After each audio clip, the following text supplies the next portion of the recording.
વંદે ગુજરાત.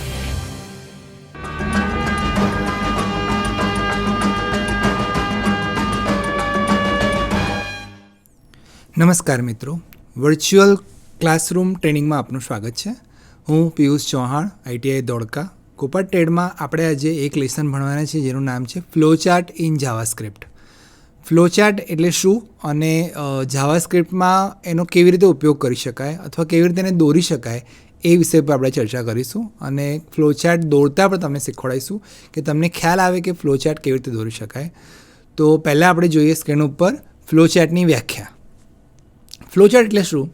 કોઈ સમસ્યાને યોગ્ય ક્રમમાં ગોઠવ્યા બાદ તેને ચિત્રો સ્વરૂપે દર્શાવવામાં આવે તો આ ચિત્રોના સમૂહને ફ્લોચાર્ટ કહે છે, જેમાં ચિત્રો કે આકારનો ઉપયોગ પહેલેથી સુનિશ્ચિત હોય છે. વ્યાખ્યાને પહેલાં સમજી લઈએ મિત્રો. સમસ્યાને જ્યારે તમે કોઈ પણ પ્રોગ્રામિંગ, સમસ્યા એટલે અહીંયા અર્થ પ્રોબ્લેમનો નથી, અહીંયા સમસ્યાનો અર્થ લેવાનો છે પ્રોગ્રામિંગ. જ્યારે તમે કોઈ પણ પ્રોગ્રામિંગની વાત કરતા હો તો એ પ્રોગ્રામિંગની અંદર તમે શું કરશો, એ પ્રોગ્રામમાં તમે શું બનાવશો એ સુનિશ્ચિત થઈ જાય, તમને ખબર પડી જાય કે મારે આવું આવું કરવાનું છે, ત્યારબાદ એને દોરવામાં આવે. બરાબર? અને દોરવા માટે એટલે કે તમે જાતે તમારી જાતે જે નક્કી કરો કે જે આકાર દોરવો હોય એવું નથી. ફ્લોચાર્ટના આકારો પહેલેથી નક્કી થયેલા જ છે અને એ જ આકારોમાં તમારે એ તમારા પ્રોબ્લેમની અંદર ઢાળવાનો છે. બરાબર?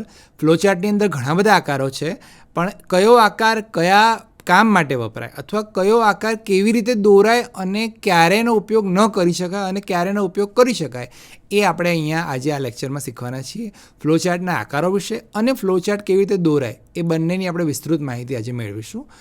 તો ફ્લોચાર્ટમાં વપરાતા આકારો વિશે આપણે સમજીએ. પહેલાં ફ્લોચાર્ટના ફાયદા જોઈ લઈએ. ફ્લોચાર્ટ એટલે ટૂંકમાં દોરેલી વસ્તુ. તો જ્યારે દોરેલી વસ્તુ હોય તો એ સ્પષ્ટ અને સરળ સમજૂતી હોય, એટલે આપણને જલ્દી ખબર પડી જાય દોરેલી વસ્તુ હોય તો. દરેક સ્ટેપનો યોગ્ય ઉકેલ જોઈ શકાય, આપણે ખ્યાલ આવે કે અહીંયા આ દોરેલું છે તો અહીંયા આ વસ્તુ થશે કે નહીં થાય એ આપણે ફ્લોચાર્ટને જોઈને ખબર પડી જાય છે. ફ્લોચાર્ટ તૈયાર હોય તો પ્રોગ્રામ તૈયાર કરવામાં સરળતા રહે. એકવાર ફ્લોચાર્ટ બની ગયો તો તમને પ્રોગ્રામ તૈયાર કરવામાં પણ એકદમ ઇઝી રહે. પ્રોગ્રામ લખતી વખતે કોઈ ભૂલો થવાની હોય તો એ ભૂલો તમે ફ્લોચાર્ટ દરમિયાન જ એ ભૂલોને શોધી શકો છો. આ બેઝિક ફ્લોચાર્ટ બનાવવાના ફાયદા છે. ફ્લોચાર્ટની મર્યાદા શું છે? મતલબ ફ્લોચાર્ટ બનાવવા બેસીએ અથવા ફ્લોચાર્ટ બનાવીએ ત્યારે શું મુશ્કેલીઓ પડે? એક, કોઈ વસ્તુ નાની હોય તો ફ્લોચાર્ટ સરળ બની જાય, વધારે સ્ટેપવાળા પ્રોગ્રામને દોરવા મુશ્કેલ છે કે લાંબા ફ્લોચાર્ટ જ્યારે દોરવાના હોય ત્યારે ખૂબ અઘરું પડે છે. નાની માહિતી માટે પણ અલગ અલગ આકારોનો ઉપયોગ કરવો પડે, એટલે મતલબ કે વધારે આકારો વાપરવા પડે જો ફ્લોચાર્ટમાં આપણે કોઈ માહિતીને રજૂ કરતા હોય તો. સામાન્ય વ્યક્તિ માટે સમજવું મુશ્કેલ. જો તમે આ વિડીયો જુઓ છો તો તમને ખ્યાલ આવશે કે ફ્લોચાર્ટના કયા ચિહ્નો ક્યારે વપરાય. પણ દાખલા તરીકે કોઈ વ્યક્તિ ફ્લોચાર્ટ વિશે કશું જાણતો જ નથી, એને ફ્લોચાર્ટ વિશે કંઈ ખબર જ નથી અને તમે એને કોઈ ફ્લોચાર્ટ આપો તો એને ના ખબર પડે કે આ ત્રિકોણ દોર્યું છે કે આ ચોરસ દોર્યું છે તો કેમ દોર્યું છે. બરાબર? તો એ ફ્લોચાર્ટના આકારો દરેક વ્યક્તિ માટે સમજવા, મતલબ દરેક વ્યક્તિને ન સમજી શકે. એને સમજવા માટે તમારે ફ્લોચાર્ટના આકારો વિશેની વિસ્તૃત માહિતી તમારી પાસે હોવી જોઈએ, જે આપણે આ વિડીયોમાં જોઈશું આજે. તો પહેલો આકાર છે ચતુષ્કોણ. સમાંતર ચતુષ્કોણ છે આ, એટલે કે બંને બાજુ પેરેલલ કહેવાય એને. આ જે ચિહ્ન છે એનો ઉપયોગ ક્યારે થાય તો ઇનપુટ આઉટપુટ, જ્યારે તમારે પ્રોગ્રામમાં કોઈ ઇનપુટ કે આઉટપુટ લેવું હોય બહારથી તો તમે આ ચિહ્નનો ઉપયોગ કરી શકો છો. ઉદાહરણ તરીકે જોઈ શકીએ કે કોઈ જવાબ દર્શાવવો હોય તો જવાબ આવા ચિહ્નની તમારે દર્શાવવો પડે. ચતુષ્કોણ દોરીને એમાં તમારે જવાબ દર્શાવવો પડે. બીજું જોઈએ આપણે નેક્સ્ટ, લંબચોરસ. તમે બધા જાણો છો આકારો વિશે તો કે આને લંબચોરસ કહેવાય. આનો ઉપયોગ ક્યારે થાય? પ્રોસેસ માટે. પ્રોસેસ એટલે કોઈપણ વસ્તુની પ્રક્રિયા જ્યારે ચાલતી હોય તો ચાલતી પ્રક્રિયા તમે આમાં દર્શાવી શકો. ઉદાહરણ તરીકે સરવાળો થવો એક પ્રક્રિયા છે. સરવાળો થતો હોય ત્યારે આમાં લખી શકો કે સરવાળો દર્શાવવા માટે આ પ્રક્રિયા થાય. હા, સરવાળાના જવાબ દર્શાવવા માટે ના ચાલે, પણ સરવાળો દર્શાવવો હોય બે સંખ્યાનો તો તમે આ ચિહ્નનો ઉપયોગ કરી શકો. કોઈ પણ પ્રક્રિયા જ્યારે ચાલતી હોય, જેને અંગ્રેજીમાં પ્રોસેસ કહેવાય, એના માટે લંબચોરસનો ઉપયોગ થાય. ત્રીજો ચિહ્ન જોઈએ. અંડાકાર ચિહ્ન છે, બરાબર, કેપ્સ્યુલ શેપ જેને કહી શકાય.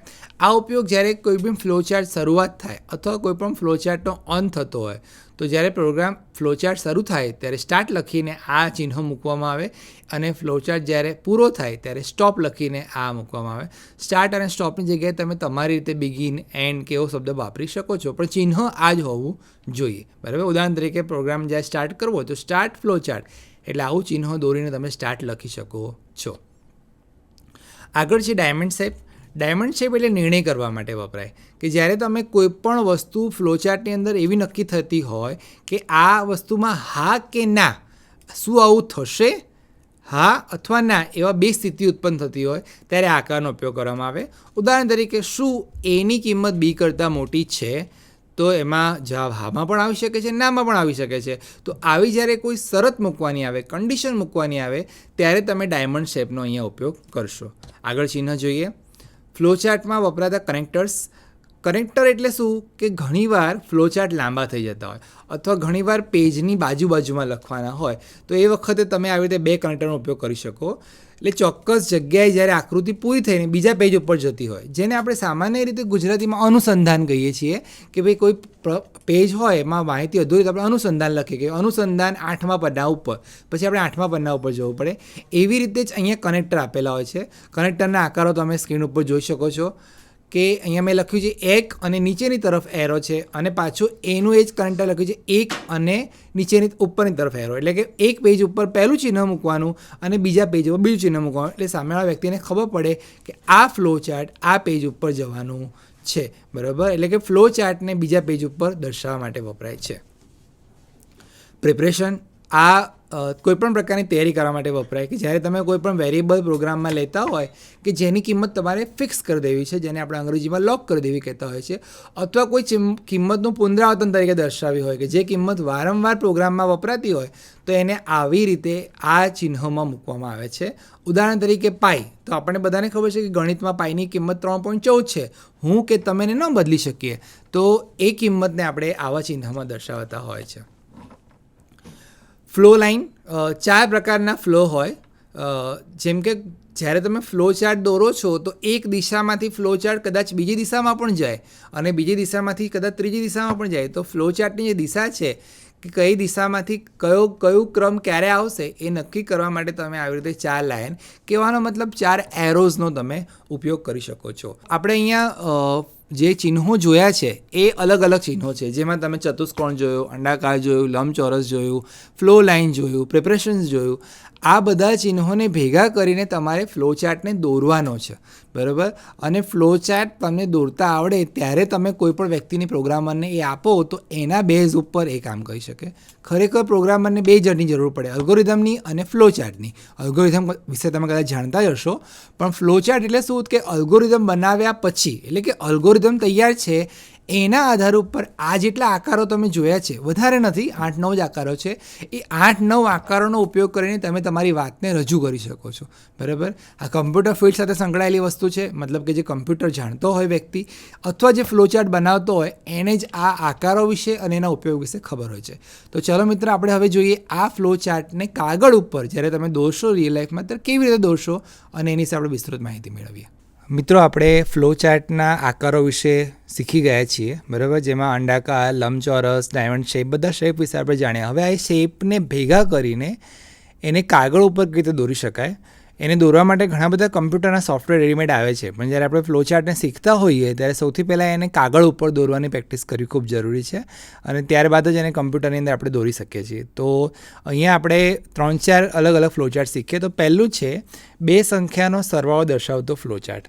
તો ફ્લો ચાર્ટ જ્યારે દોરીએ ત્યારે સૌથી પહેલું જે ચિહ્ન છે એ આપણે કયો દોરીશું? અંડાકાર ચિહ્ન દોરીશું. તો એને આવી રીતે તમારે 2 લાઈન દોરીને એને ગોળાકાર શેપ આપી દેવાનો બંને બાજુથી અને એની વચ્ચે તમારે લખવાનું સ્ટાર્ટ. જ્યારે આપણે આવું ચિહ્ન દોરીએ દેટ મીન્સ કે ત્યાંથી એની શરૂઆત થાય. એની પછી ફ્લો લાઇન નીચે જશે અને ફ્લો લાઇન કહીશું. આપણે 4 ફ્લો લાઇન શીખ્યા. હવે મારે 2 સંખ્યા લેવી છે તો મારે ઇનપુટ લેવું છે. તો 2 સંખ્યાની ઇનપુટ લેવા માટે આપણે શું કરીશું? તો તમને તરત ખ્યાલ આવી જવો જોઈએ કે ઇનપુટ લેવા માટે જે ચિહ્ન હોય એ આવી રીતે ચતુષ્કોણ શેપમાં દોરવાનું હોય. ઓકે, આને સમાંતર બાજુ ચતુષ્કોણ કહેવાય. 2 નંબર ઇનપુટ લેવું છે તો આપણે ઇનપુટ તરીકે અત્યારે ઇનપુટમાં ખાલી ટૂંકમાં લખીએ છીએ આઈ અને એન, એટલે ઇનપુટ તરીકે 2 નંબર લઈશું. એટલે અહીંયા લખી દઈએ કે 2 નંબર લઈશું. અહીંયા તમે બાયફર્કેશન કરી શકો કે નંબર 1 કે નંબર 2 કે ગમે તે નંબર અહીંયા લઈ શકો છો. એની પછી આપણે આ 2 નંબરનો સરવાળો દર્શાવો છે તો હું શું કરીશ, ઓર ફ્લો લાઈન નીચે આપીશ. હવે સરવાળો જે છે એ પ્રોસેસ છે, પ્રક્રિયા છે. આપણે એવું માની લઈએ કે જે 2 નંબરો જે છે એ A અને B છે, અત્યારે ધારી લઈએ છીએ આપણે. નહીં તો તમે લખી બી શકો ફ્લો ચાર્ટની અંદર A અને B, પણ અત્યારે આપણે એવું એક્ઝ્યુમ કરી લઈએ છીએ કે 2 નંબર જે A અને B છે. તો એ પ્રક્રિયા દર્શાવવા માટે તમારે એક લંબચોરસ દોરવાનું રહેશે. લંબચોરસની અંદર તમે લખશો કે ભાઈ sum is equal to A and B, મતલબ A અને B જે છે એનો સરવાળો મારે સમમાં સ્ટોર થાય છે. ઓકે, આગળ જોઈએ આપણે. હવે આપણે આગળ જઈએ છીએ તો મારે એ જે સમ મેં કર્યું એ મારે પ્રિન્ટ કરવું છે. તો હું શું કરીશ, તો અહીંયા હું પ્રિન્ટ કરવા માટે, એટલે પ્રિન્ટ આઉટપુટ થશે, એટલે હું એને અહીંયા ચતુષ્કોણમાં લખીશ પ્રિન્ટ સમ. હવે ઉદાહરણ તરીકે મારી પાસે જે પેજ છે એ લેન્ડસ્કેપ સાઇઝનું છે, મતલબ કે આડું પેજ છે. હવે મારી પાસે આગળ જગ્યા નથી, તો આવા સમયે આપણે કનેક્ટર શીખ્યા છીએ. કનેક્ટર એટલે શું કે જ્યારે પેજ પૂરું થતું હોય તો આપણે નવા પેજ ઉપર લઈ જવું હોય તો હું નવા પેજ ઉપર લઈ જવા માટે અહીંયા શું કરીશ, એક ગોળ કરીશ, આમાં કોઈ પણ એક આલ્ફાબેટ કે નંબર લખીશ. ઉદાહરણ તરીકે અહીંયા હું લખું છું A, બરાબર. હવે આ જે પેજ છે મારું, એ પેજ અહીંયા મારું પૂરું થાય છે. હવે મારે બાજુમાં પેજ ઉપર એ ફ્લો ચાર્ટને કન્ટિન્યુ કરવો છે તો હું એ લખીને અહીંયા આવી રીતે નીચેની તરફ એ બનાવીશ. બાજુની જગ્યા છે જ્યાં આ જ ફ્લો ચાર્ટનું અનુસંધાન લખવાનું છે મારે ત્યાં, તો ત્યાં હું ફરીથી એક મોટું ગોળ દોરીશ અને અંદર લખીશ A અને આ લખીશ. એટલે ખ્યાલ આવશે કે આ જ ફ્લો ચાર્ટનો અધૂરો ભાગ અહીંયા દોરેલો છે અને અહીંયા મારા ફ્લો ચાર્ટનો એન્ડ કરવો છે, એટલે હું અહીંયા એને એન્ડ કરીશ. એન્ડ જે છે એ અંડાકાર શેપમાં થશે. સ્ટાર્ટ લખ્યું હોય તો સ્ટોપ, બિગિન લખ્યું હોય તો અહીંયા તમારે એન્ડ લખવાનું. ગુજરાતી વાપરતા હોવ તો શરૂઆત અને અંત શબ્દ વાપરી શકો છો. અહીંયા હું લખું છું સ્ટોપ. આ એક ખૂબ જ સિમ્પલ 2 સંખ્યાનો સરવાળો કરતો ફ્લો ચાર્ટ છે, બરાબર, જેમાં ખાસ કંઈ નથી, ખાલી 2 શેપ વિશે તમને માહિતી મળશે, કનેક્ટર વિશે અને ઇનપુટ આઉટપુટ વિશે. આપણે એક બીજું ઉદાહરણ વધારે જો ડિટેલમાં તમને ખ્યાલ આવે. દાખલા તરીકે મારે વર્તુળનું ક્ષેત્રફળ શોધવાનો ફ્લો ચાર્ટ બનાવવો છે. વર્તુળનું ક્ષેત્રફળ એટલે તમને ખબર છે કે એરિયા ઓફ સર્કલ, એટલે કે πr². તમને સૂત્ર એનું યાદ હોવું જોઈએ. તો અહીંયા આપણે સ્ટાર્ટિંગમાં એનું સૂત્ર લખી દઈએ જેથી કરીને તમને લોકોને ખ્યાલ આવે કે આ શેની વાત ચાલી રહી છે, πr² વાત ચાલી રહી છે. હવે મારે πr² એટલે કે વર્તુળનું ક્ષેત્રફળ દર્શાવતો ફ્લો ચાર્ટ બનાવવો છે. તો સૌથી પહેલાં આપણે હવે તમને તરત લાઇટ થવી જોઈએ કે સૌથી પહેલાં આપણે દોરીશું આવી રીતે કેપ્સ્યુલ શેપ એક, જેમાં તમે સ્ટાર્ટ બી લખી શકો છો, અલગ અલગ વસ્તુમાં આપી શકો છો. અહીંયા લખું છું બિગિન, એટલે કે શરૂઆત, બરાબર. એની પછી ફ્લો લાઈન નીચે જશે. હવે અહીંયા તમે જુઓ કે વર્તુળનું ક્ષેત્રફળ તમને ખબર હોવી જોઈએ કે πr² છે, જેમાં પાઈની કિંમત છે બદલાય નહીં, એ 3.14 3.14 જ રહે. મને લાગે કે મારે 3.14 જગ્યાએ 8 કર્યું છે તો ના કરી શકાય. એટલા માટે આ જે વસ્તુ જેની વેલ્યુ ફિક્સ રહેતી હોય એને તમારે આવા શેપમાં દોરવું પડે, જેને પ્રિપરેશન શેપ કહેવામાં આવે છે. ઓકે, અને ત્યાં તમે એ વેરિયેબલની વેલ્યુ ફિક્સ કરશો, જેમ કે pi ઇઝ ઇક્વલ ટુ 3.14, એટલે કે 3.14, બરાબર. 3.14 એની કિંમત રહેશે, પાઈની કિંમત અહીંયા ચિપ પર રહેશે. હવે મારે જરૂર પડશે રેડિયસની, એટલે કે ત્રિજ્યાની. હવે ત્રિજ્યા તો કોઈ પણ નાખી શકે, એટલે જે વ્યક્તિને આપણે ઇનપુટ લઈશું, એટલે અહીંયા લખું છું ઇનપુટ તરીકે અત્યારે આઈને ઇનપુટ સમજી લઈશું આપણે. આ એટલે ઇનપુટ R, એટલે કે રેડિયસ. આ ફિક્સ નથી, એ પ્રોગ્રામમાં કંઈ પણ નાખી શકાય છે, બરાબર. હવે એની પછી આગળ જઈએ. આપણને સૂત્ર તો ખબર જ છે, πr² એટલે R 2 વખત અને π 1 વખત એટલે એરિયા મળે. તો એ પ્રોસેસ થઈ, તો અહીંયા પ્રોસેસ લખીશું આપણે.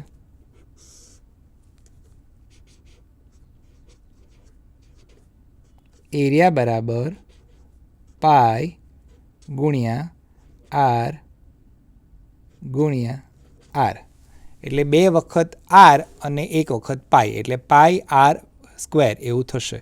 ઓકે, ખ્યાલ આવી ગયો. હવે ઉપર નીચે તો વ્યાખ્યા છે અહીં તમારી જરૂર નથી, તમને ખ્યાલ આવી જ ગયો છે. આપણે ખાલી ફ્લોચાર્ટ ઉપર કેન્દ્રિત થઈશું હવે. તો વર્તુળનો ક્ષેત્રફળ શોધવા માટે પહેલાં બિગિન, પાઈની કિંમત આપણે સૌને ખબર જ છે 3.14 એટલે નક્કી થઈ ગઈ. પછી આઈની કિંમત આપણે ઇનપુટ તરીકે લઈશું, એટલે આ જે કિંમત છે એ બહારથી આવશે અહીંયા, બરાબર. આ તમને સમજાવવા માટે એરો કર્યો છે ખાલી કે આની કિંમત બહારથી આવશે. એરિયા બરાબર પાઈ આર સ્ક્વેર, એટલે પાઈ ગુણ્યા આર, બરાબર. ફ્લોને નીચે લઈ જઈએ. હવે અહીંયા મારું પેજ પૂરું થાય છે, એટલે નવા બાજુમાં લખવા માટે અહીંયા હું શું કરીશ, એક મોટો ગોળ દોરીશ અને એની અંદર કોઈ પણ એક આલ્ફાબેટનો ઉપયોગ કરીશ, જેમ કે બી, બરાબર. અને એ જ ફ્લોચાર્ટને અહીંયા કન્ટિન્યુ કરીશું આપણે, એટલે કોઈને બી ખ્યાલ આવે કે આ જ ફ્લોચાર્ટનો અધૂરો ભાગ અહીંયા દોરેલો છે. આગળ જઈએ. હવે મારે જે એરિયા છે એને પ્રિન્ટ કરવો છે, મતલબ એને બહાર આપવો છે. તો અગેન હું એક શેપ દોરીશ, પ્રિન્ટ કરીશું.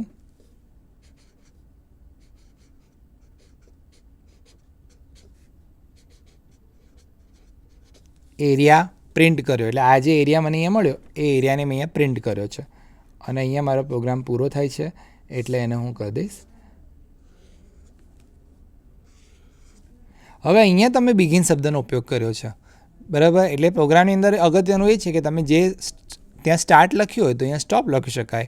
અહીંયા બિગિન લખ્યું છે એટલે બિગિનને અનુરૂપ શબ્દ અહીંયા વાપરવો પડશે તમારે.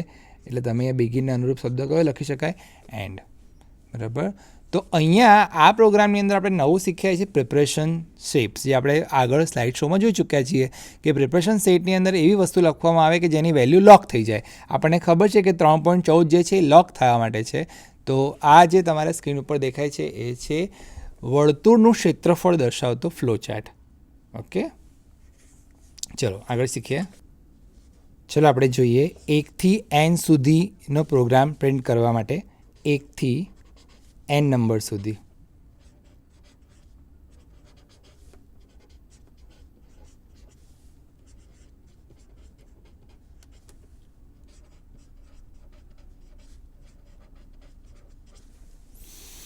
આ પ્રોગ્રામ કેવી રીતે જોઈશું? તો સૌથી પહેલાં આપણે શું કરીશું, એક પ્રોગ્રામની શરૂઆત કરીશું, બિગિન. એની પછી આ જે એક નંબર છે એને કંઈક સ્ટોર કરીશું, એટલે અહીંયા એક લંબચોરસ લઈશું, એમાં લખીશું કે i બરાબર 1. ત્યારબાદ શું કરીશું, આ જે n નંબર છે એ બહારથી આવવાનો છે, એ આપણને ખબર નથી કે કઈ સંખ્યા હશે, 1 2 3 4 5 ગમે તે હોઈ શકે. તો એ લખીશું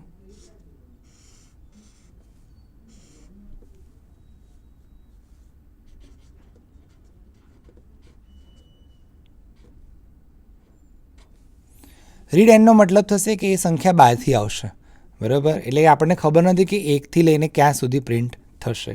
હવે આપણે ચેક કરીશું કે એણે જે કિંમત નાખી છે એ i કરતાં મોટી છે. હવે જ્યારે બી કોઈ વસ્તુની કન્ડિશન મૂકવાની હોય તો આપણે શેપ બનાવીશું, એમાં લખીશું કે શું i નાના છે n કરતાં. કેમ? તો કે i જે છે એ હંમેશા n કરતાં નાના હોવા જોઈએ આ ફ્લોચાર્ટ પૂરતા. કેમ નાના હોવા જોઈએ? કે દાખલા તરીકે 5 નાખ્યું તો 5 કરતાં 1 તો નાના જ છે, તો બરાબર છે. તો 1 થી 5 સુધી આપણે જઈશું. જો મોટા થઈ જાય, મોટા હોય તો અહીંયા પ્રોગ્રામનો તમારો અંત આવશે.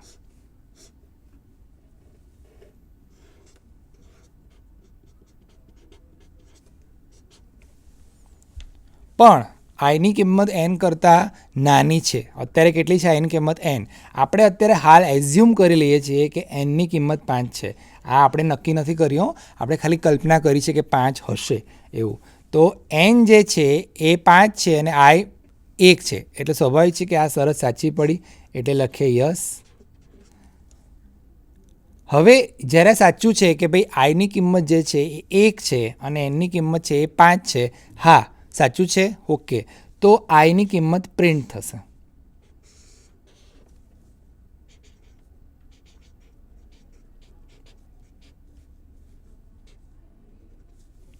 હવે શું, આઈની કિંમત તો 1 ની 1 જ રહેવાની છે. તો 1 પછી મારે 2 છપાવવું હોય તો બીજું કામ આપણે કરીશું, i બરાબર i વત્તા 1.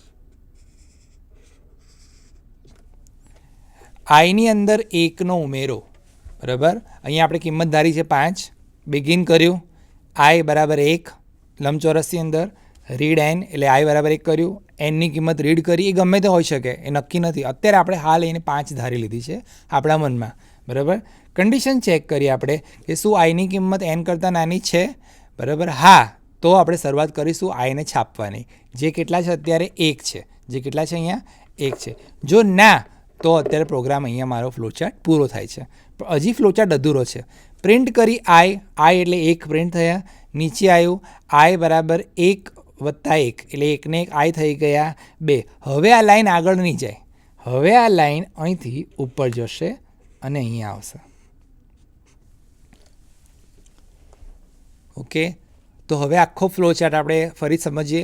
બિગિન આઈ બરાબર 1, હા આઈની કિંમત 1 છે. રીડ કર્યા એન, જે બહારથી નાખશે, જે નક્કી નથી હોતું, જે કોઈ બી હોઈ શકે. અહીંયા તમને ખાલી સમજવા માટે મેં 5 લખ્યા છે, બરાબર. શું 5 1 કરતાં નાના છે, મતલબ કે 5 મોટા છે ને 1 નાના છે? તો હા, આ સાચું છે. તો યસ, અહીંયા 1 પ્રિન્ટ થશે, અહીંયા 1 ને 1 2 થશે, ફરી ઉપર જશે, અહીંયા ફરી ચેક કરશે, 2 5 કરતાં નાના છે, હા અહીંયા 2 પ્રિન્ટ થશે. તો આ જ્યારે તમે ફ્લોચાર્ટ બનાવતા હોય ત્યારે તમારે સાઈડમાં એનું ટ્રેસિંગ બનાવવું પડે, બરાબર. એ ટ્રેસિંગ કેવું હોય કે તમારે ત્યાં લખવું પડે કે ભાઈ આઈની કિંમત કેટલી. તો હું અહીંયા લખું છું કે મારી આઈની કિંમત અત્યારે 1 છે. તો આઈની કિંમત અત્યારે મારી 1 છે. તો હવે એ પ્રમાણે આપણે એનું સેટિંગ કરતા જઈશું કે ભાઈ આઈની કિંમત 1, ઓકે. રીડ એન કર્યો, અત્યારે 5 માની લીધા છે આપણે. આઈની કિંમત એન કરતાં નાની છે, હા. પ્રિન્ટ આઈ એટલે 1 પ્રિન્ટ થઈ ગયો, ઓકે. આઈ બરાબર 1 વત્તા 1 એટલે આઈની કિંમત હવે થઈ ગઈ 2. ઓકે, ફરી ઉપર ગયું. આ ઉપર જ્યારે જતી હોય ફ્લો લાઈન, તો ફ્લો તમારે સ્પષ્ટ આવી રીતે એરો મારીને દેખાડવો પડે કે આ ફ્લો ક્યાં જાય છે એનો, તો જે ફ્લો ચાર્ટ કહેવાય, બરાબર. ફરી ફ્લો ઉપર ગયો, ફરી ચેક કર્યું, 2 5 કરતાં નાના છે, હા. તો 2ને પ્રિન્ટ કરો, 2 પ્રિન્ટ થઈ ગયું, ઓકે. 3 4 5 5 પ્રિન્ટ થઈ ગયા, ઓકે. અહીંયા આવ્યા 5 ને 1 6, ઉપર આવ્યું, અહીંયા આવ્યું. શું 6 એટલે કે આઈ બરાબર હવે 6 થઈ ગયા. 6 કરતાં 5 મોટા છે, ના. તો પ્રોગ્રામ અહીંયા પૂરો થઈ ગયો. તો આ જે પ્રકારના પ્રોગ્રામિંગ આપણે જોઈ રહ્યા છીએ અહીંયા, એ પ્રોગ્રામિંગને શું કહેવાય? તો એને લૂપ ફ્લો ચાર્ટ કહેવાય. ઓકે, તમારે શબ્દ યાદ રાખવાનો છે લૂપ, બરાબર.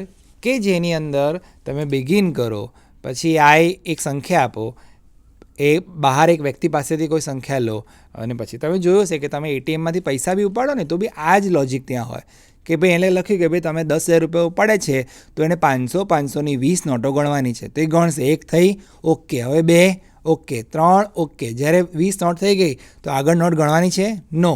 પછી જે મશીનમાંથી પૈસા બહાર આવે છે, બરાબર.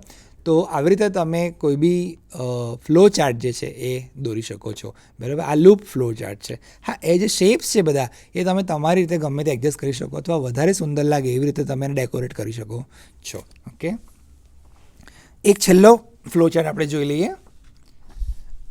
2 સંખ્યાનો સરવાળો. હવે આ ફ્લો ચાર્ટ આપણે આગળ જોઈ ચૂક્યા છીએ, તો આ ફરી કેમ જોઈએ છીએ? કારણ કે આ ફ્લો ચાર્ટમાં આપણે શરતનો ઉપયોગ કરીશું, કન્ડિશનનો ઉપયોગ કરીશું. કેવી રીતે આ કામ કરે આપણે જોઈએ. હવે 2 સંખ્યા તમે આગળ જોઈ ચૂક્યા છો, એ અને બી. આપણે એવું જ કંઈક લઈ લઈએ આની અંદર. હું એ કરું છું એ અને બી.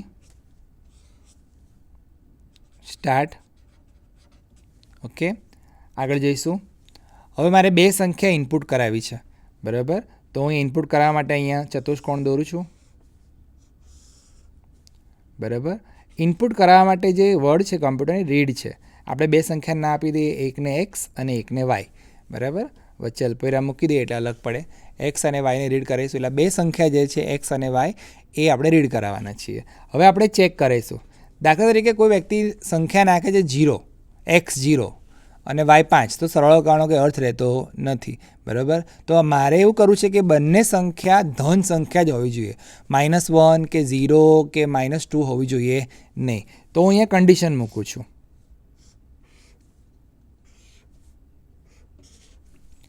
બરાબર. ડાયમંડ શેપ દોરી દીધો.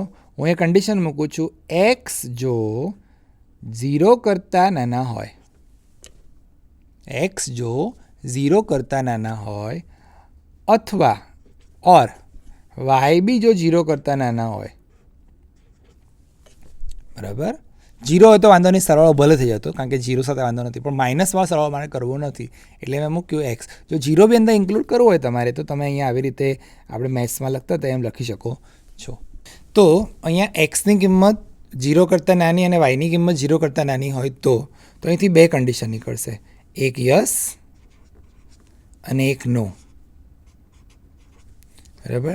જો એક્સ અને વાય બંને જીરો કરતાં નાના હોય અથવા જીરો બી હોય તો જો નો હોય, બરાબર, દેટ મીન્સ કે આ સંખ્યા આપણી બરાબર છે. તો આપણે શું કરશું, એનો સરવાળો કરીશું. તો સરવાળો દર્શાવવા માટે આપણે શું કરીશું, એક પ્રક્રિયા કરીશું. અહીંયા તમને ખ્યાલ આવવો જોઈએ કે જ્યારે તમે લંબચોરસ દોરો છો દેટ મીન્સ આ પ્રોસેસ છે. બરાબર. તો તમે ત્યાં લખીશું કે એસ બરાબર, અહીંયા આપણે રીડ કઈ કરી છે, એક્સ એન્ડ વાય, તો એક્સ પ્લસ વાય. જે જવાબ આવ્યો એ આપણે દર્શાવીશું. બરાબર. તો જવાબ દર્શાવવા માટે આપણે કયું ચિહ્ન વાપરીશું, ચતુષ્કોણ. ત્યાં લખીશું આપણે પ્રિન્ટ જવાબ એસ. બરાબર. હવે આમ આપણો ફ્લોચાર્ટ અહીંયા પૂરો થઈ જાય છે. બરાબર. આગળ જતો નથી, તો આપણે ફ્લોચાર્ટને અહીંયા એન્ડ કરી દઈશું. હવે હું અહીંયા એન્ડ શબ્દનો ઉપયોગ નહીં કરું, કારણ કે અહીંયા સ્ટાર્ટ લખ્યું છે, એટલે હું લખીશ અહીંયા સ્ટોપ. ઓકે. ફરી એકવાર સ્ટાર્ટ કર્યું, એક્સ અને વાયની કિંમત લીધી, એ નક્કી નથી, કોઈ પણ હોઈ શકે, પણ જો એ કિંમત જીરો કરતાં નાની હોય તો જ આ બાજુ જાય અને જીરો કરતાં મોટી હોય તો આ બાજુ જાય. એટલે કે જીરો કરતાં મોટી છે એવું માની લઈએ તો એ અંદર જશે અને અહીંયા એ પ્રિન્ટ થશે. પણ ધારો કે કોઈએ નાખ્યું -1, તો -1 છે એ જીરો કરતાં નાની છે, એટલે જીરો મોટા કહેવાય, તો યસ થયું. તો એવા સંજોગોમાં તમારે શું કરવું પડશે, તો આ જે ડેટા છે એ ફરી લેવો પડશે, રીડ કરવો પડશે.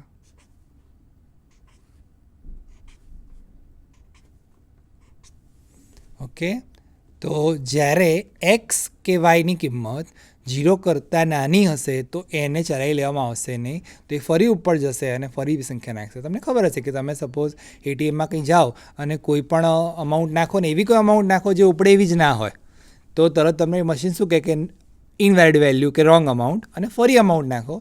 તો એવી વસ્તુઓનો ફ્લો ચાર્ટ છે કે જે શરૂઆત થશે, બે કિંમતો લેશે, એ કિંમતો જીરો કરતાં જો મોટી હશે તો આ બાજુ જશે અને જીરો કરતાં નાની હશે તો આ બાજુ જશે. જો આ બાજુ જશે તો એ ફરી પાછું ઉપર જશે અને ફરી કિંમત લેશે, અને જો કિંમતો બંને યોગ્ય હશે તો આ બાજુ આવશે, બંનેનો સરવાળો થશે, પ્રિન્ટ કરશે અને એ પ્રોગ્રામ તમારો ફ્લોચાર્ટ સ્ટોપ થશે.